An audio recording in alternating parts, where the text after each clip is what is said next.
Hello. So today is you should be doing Friday's lesson.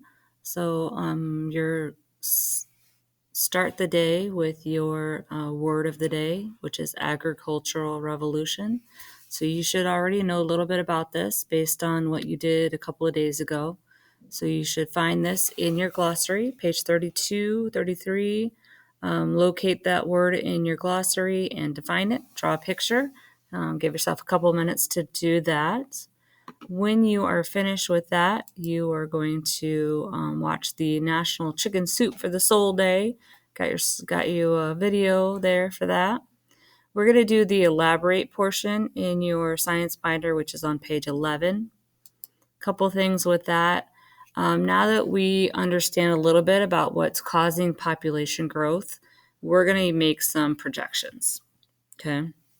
So we're going to do some cause and effect things today, which I told you a couple days ago that cause and effect is something that it's one of the science principles that we're going to work on this quarter.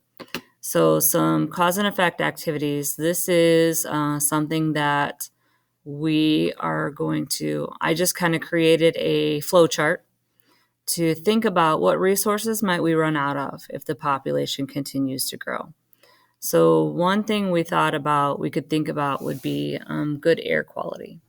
Okay, so good air quality, think about all of the things that we use that pollutes the air.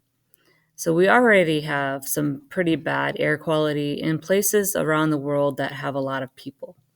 Because the more people you have, the more concrete you have.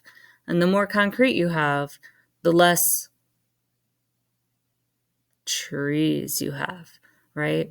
So too many cars and too many people equal more carbon emissions, all right? Which then in turn affects the poor air quality, which leads to lung disease, the inability to breathe, and lots of things, which also increases the risk of death, okay? Which ironically takes care of the increase in population growth, but which is a terrible way to go. But here are some pictures that I found of some smog. It's called smog. So the higher population areas, the higher areas around the world that have lots and lots of people, this is kind of what their air looks like. Okay, so not a fun place to live. And can you imagine what the smell of that air is as well? Here is another area, another map I found. This might come in handy when we do our projects later on. I found water availability maps. So you might want to keep this link in mind when you are trying to figure out where in the world you want to do your project.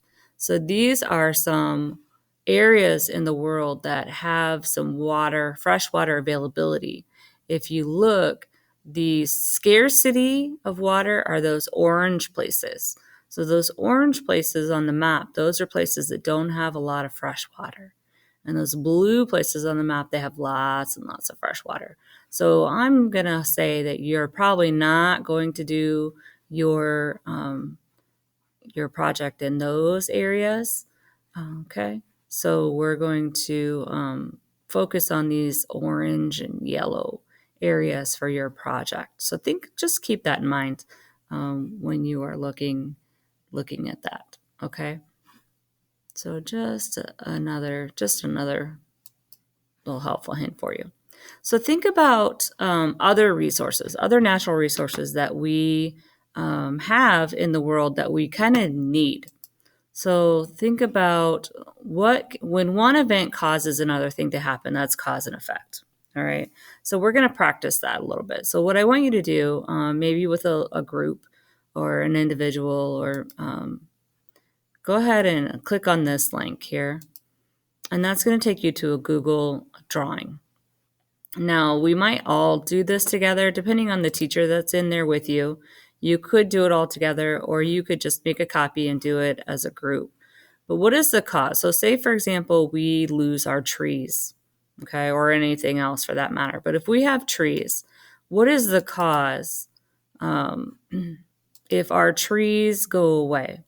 So if we have deforestation, for example, all right, if we have a lot of trees being cut down due to deforestation, and remember, trees are cut down because of agriculture, because of land. People are going into and inhabiting places that used to formerly be forested. Okay, so what are the effects of trees being cut down? Okay, so then fill in with your group, what are some of the effects of trees being cut down? Just to kind of practice a little bit, what are the causes and effects of that?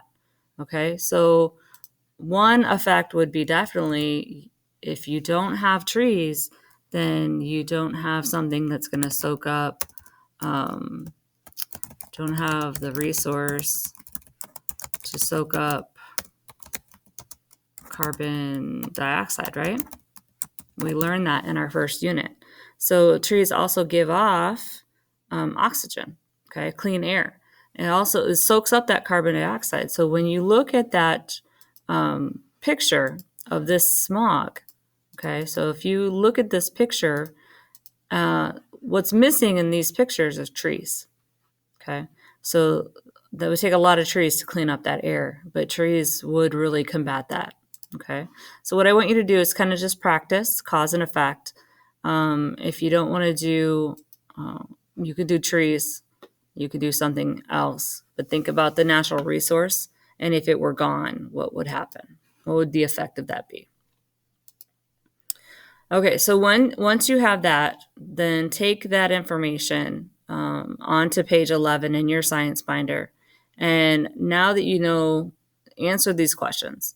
Based on the evidence with our cause and effect, with the air quality, with the water, with trees, how do you think populations would continue to grow dramatically? And think about the Aral Sea. And if populations grow, what might we run out of? Okay, if we continue to increase population size, what could we potentially run out of? All right, so think about that. All right. So, and then when it says throughout this task, it means everything that we've done so far. Everything we've done so far with all of the tasks, with the Industrial Revolution, with the Agricultural Revolution, with everything that you've read up to this point. What have you learned? What knowledge have you gained? And how do you think that is affecting our population growth? Okay. So work on that and make sure everything in your book is done up to and including page 11. All right. Good job.